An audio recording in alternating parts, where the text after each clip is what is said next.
Invité des Clés d'une vie sur Sud Radio, Robert Charlebois s'est confié sur ses soirées très arrosées avec Serge Gainsbourg dans les années 1970. Les deux artistes ont noué une franche complicité. Ce lundi 27 mars, pour le nouveau numéro de son émission, Les Clés d'une vie sur Sud Radio, Jacques Pessis recevait Robert Charlebois.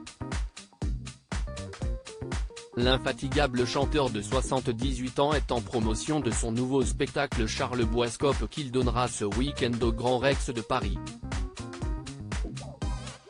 Durant l'émission, Robert Charlebois est revenu son amitié avec Serge Gainsbourg qu'il a côtoyé dans les années 1970.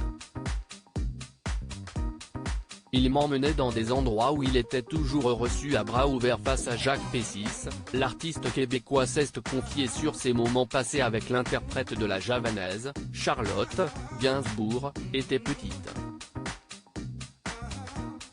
Elle devait avoir 7-8 ans. J'allais chez Serge puis il y avait le premier piano Yamaha. C'était un petit piano avec le clavier qui bougeait. Il m'emmenait dans des endroits où il était toujours reçu à bras ouverts. Je ne l'ai jamais vu tomber Serge. Robert Charlebois a également évoqué ses soirées très particulières avec Serge Gainsbourg. À la suite d'une soirée plus que bien arrosée, on est rentré, il devait être 2 ou 3 heures du matin. Il avait dirigé le trafic sur les Champs-Élysées, mais bon, ce sont des folies qu'on fait. Et puis, on s'est rendu chez lui. Ce n'était pas fini, il voulait qu'on continue. Il y avait un orgue aussi et il a démarré le piano, je voyais les notes qui se mettaient à jouer ma chanson. Et là j'ai eu comme un début de crise cardiaque en me disant, mais tu sais j'hallucine et pourtant, je n'ai rien fumé, on n'a que bu.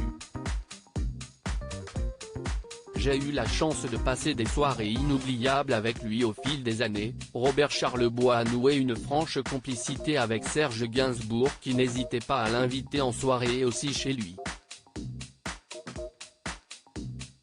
On avait des discussions très intéressantes, très drôles. C'était un mec bien. J'ai eu la chance de passer des soirées inoubliables avec lui, a-t-il déclaré aux Parisiens en février dernier. Et d'ajouter, on est allé à l'Alcazar à Paris, un bar très chic. Il y avait un mec qui avait un long chapelet de perles.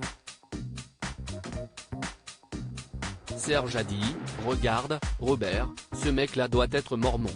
Et on a commencé à l'appeler mormon.